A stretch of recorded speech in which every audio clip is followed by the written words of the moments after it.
उसके बाद सुनिए, अरे संजीव जी सुन लीजिए, हमने आपके लिए सुना भी और आपके लिए शेर भी लिखा, सुन लीजिए। डेंगू अवेयरनेस, अब डेंगू की अवेयरनेस काम एमसीडी का, पर अवेयरनेस कैंपेन यहाँ चल रहा था।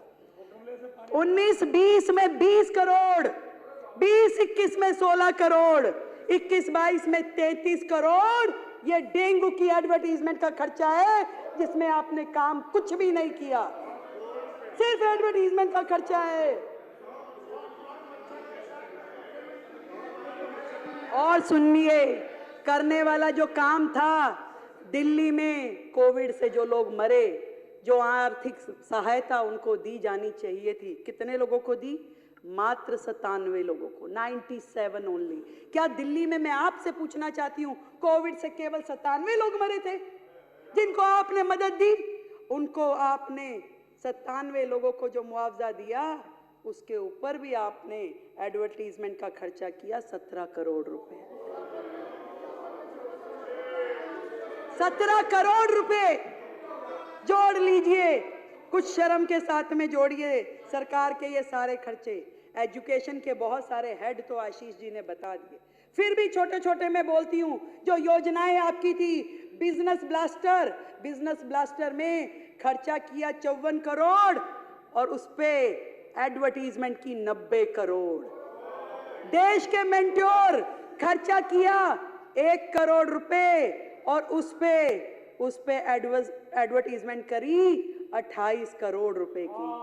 हैप्पीनेस करिकुलम जिसमें खर्चा किया 20 करोड़ रुपए, नहीं खर्चा कुछ नहीं किया, ये ऐड है, सॉरी, ऐड की 11 करोड़ की और 20 करोड़ की और उस पे खर्चा किया 3 करोड़ रुपए। देशभक्ति करिकुलम 11 करोड़ की एडवर्टीजमेंट, खर्चा कुछ नहीं। क्यों? क्योंकि ये तो खाली सेशन थे, पीरियड्स, क्लास के जो होते हैं ना, पहला पीरियड, दूसरा पीरियड, तीसरा पीरियड, और वो पीरियड्स एक दिन में, एक क्लास में, आप सब भी स्कूल गए हो, ये भी गए हैं, एक दिन में ये पढ़े लिखे लोगों की सरकार 3 एक्स्ट्रा करिकुलर एक्टिविटी, एक हैप्पीनेस, एक बिजनेस ब्लास्टर, एक देशभक्ति। अरे भैया 7 पीरियड्स में से 3 आपने दे दिए, बंदा पढ़ेगा कब? बच्चा पढ़ेगा कब? पढ़ेगा नहीं तो फेल ही होगा। जिन 1.5 लाख बच्चों को आपने बाहर किया, तो आपने ना केवल फंड की चोरी की, आपने दिल्ली की जनता की ये समय की चोरी भी की, उनकी पढ़ाई की भी चोरी करी, भविष्य के बच्चों के भविष्य की भी चोरी करी। एक और बताती हूँ, दिल्ली स्पोर्ट्स यूनिवर्सिटी खर्चा किया 7 करोड़ रुपए एडवर्टीजमेंट पे, और है कहाँ है भाई? कहाँ है दिल्ली स्पोर्ट्स यूनिवर्सिटी? आज तक केवल कागजों में है, वो कहीं नहीं है दिल्ली स्पोर्ट्स यूनिवर्सिटी। ये हाल है सरकार का। एक थी Delhi skill and entrepreneur university, 25 crore रुपए एडवर्टीजमेंट का खर्चा, कहाँ है? कागजों में, कहीं नहीं पहुंची, एक कदम भी नहीं बढ़ी योजना। 25 करोड़ रुपए और 36 डिग्री एडवर्टीजमेंट, कहाँ? सोशल मीडिया पे भी करेंगे, अखबारों में भी करेंगे, वो भी देश भर में करेंगे, और उसके बाद में चैनल्स पे भी होगा, उसके बाद में हर जगह योजना, गुणगान, स्वयं स्तुति, खुद ही अपना पूरा गुणगान करते रहते थे। क्लासरूम की कहानी आपने बताई दी, पर क्लासरूम जितने बने, पहले कमरा बना 15 लाख रुपए में, फिर वो हो गया 25 लाख में, फिर हो गया 45 लाख रुपए में। एक कमरा 45 लाख का, वो देख के आने भाई, वो कमरे देख के आने जो 45 लाख में बने। मुझे लगता है कि हमारी सरकार 2000 कमरे, 7000 कमरे जहां भी बनाएगी, वो तो 45 लाख रुपए में तो बहुत सारे कमरे बन जाएंगे, वहां से भी पैसा बचेगा, उसको भी जोड़ लीजिए, उसको भी नोट कर लीजिए सर।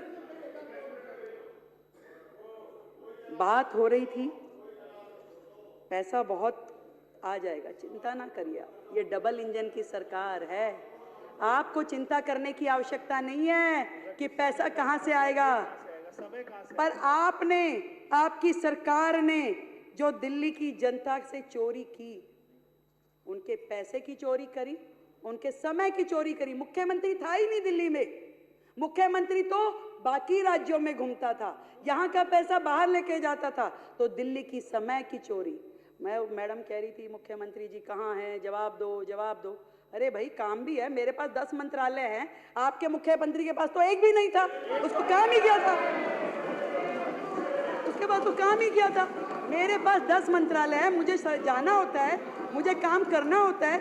मैं आपके प्रश्न के जवाब मेरे मंत्री दे रहे हैं, लिखित में आ रहे हैं। आपको जवाब चाहिए कि मुख्यमंत्री चाहिए? और सुनिए, और चोरी की इंतहा ये हुई कि इन्होंने तो दिल्ली की जनता का सुख चैन छीना। गड्ढे में, सीवर में, गंदे पानी के साथ जो दिल्ली की जनता को रहना पड़ा, वो आपने चोरी किया। चोरी यहाँ भी खत्म हो जाती तो और बात थी। आपने तो सीएमओ दिल्ली का हैंडल चोरी करके ले गए। सीएमओ दिल्ली के 3 हैंडल चोरी करके ले गए। अरे हमें कंप्लेंट करनी पड़ी, 1 महीना संघर्ष करके उन हैंडल्स को वापस लेके आए। अरे ऐसी भी क्या आदत लग गई चोरी की भाई, ऐसी भी क्या आदत लग गई चोरी की?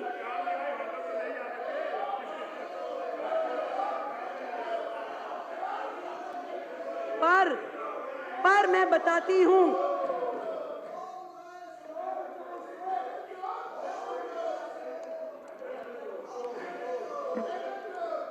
चलिए कोई नहीं, होता है। देखिए, इन्हीं विघ्नों के साथ हमें ये सरकार चलानी पड़ेगी।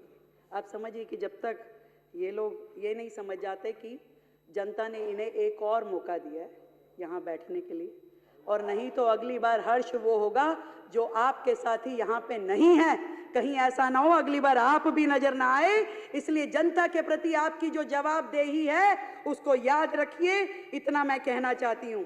इस बार बजट की इस चर्चा में जो मुझे अच्छे सुझाव लगे साथियों के, वो मैं जरूर इसमें जोड़ना चाहूँगी कि यमुना पार विकास बोर्ड जो भाई अभय जी ने और बाकी साथियों ने कहा, उसको हम अपने इस बजट में था पहले, पर वो रिवाइव करके उसको कामगार करेंगे, उसको चालू करेंगे। दूसरा, दिल्ली की सभी मंडियां हमारे भाई राजकुमार जी ने और बाकी साथियों ने मुझे कहा था, वो पॉइंट हमसे कहीं लिखने में रह गया। तो दिल्ली की मंडियों का सुधार, विकास कार्य, इसको भी हम पूरी शिद्दत के साथ करेंगे। मैं इस सदन को ये बताना चाहती हूँ। और एक और बड़ा सुंदर सुझाव हमारे साथियों की ओर से आया कि दिल्ली जो है, अलग अलग राज्यों का यहाँ पे परिवेश है, हर राज्य के लोग यहाँ रहते हैं, वो अभिन्न अंग हैं दिल्ली का। तो दिल्ली सरकार अब से जिस भी राज्य का स्टेट डे आएगा, उस स्टेट डे को दिल्ली सरकार के द्वारा मनाया जाएगा। और अब सबसे पहला जो स्टेट डे है, उड़ीसा का दिन है, 1 तारीख को, 1 अप्रैल को, तो दिल्ली सरकार उसका आयोजन करेगी, उसे मनाएगी भव्यता के साथ और आप सबको भी बुलाएगी। मैं इस सदन के आगे इस बजट पे जो आप सबने चर्चा करी और जो बाकी बातें अलग अलग साथियों ने कही, मुझे लगता है कि उनको एक बार और बजट दोबारा से पढ़ लेना चाहिए कि कम है, ज़्यादा है, हर चीज़ में ज़्यादा है, हमने कहीं नहीं घटाया।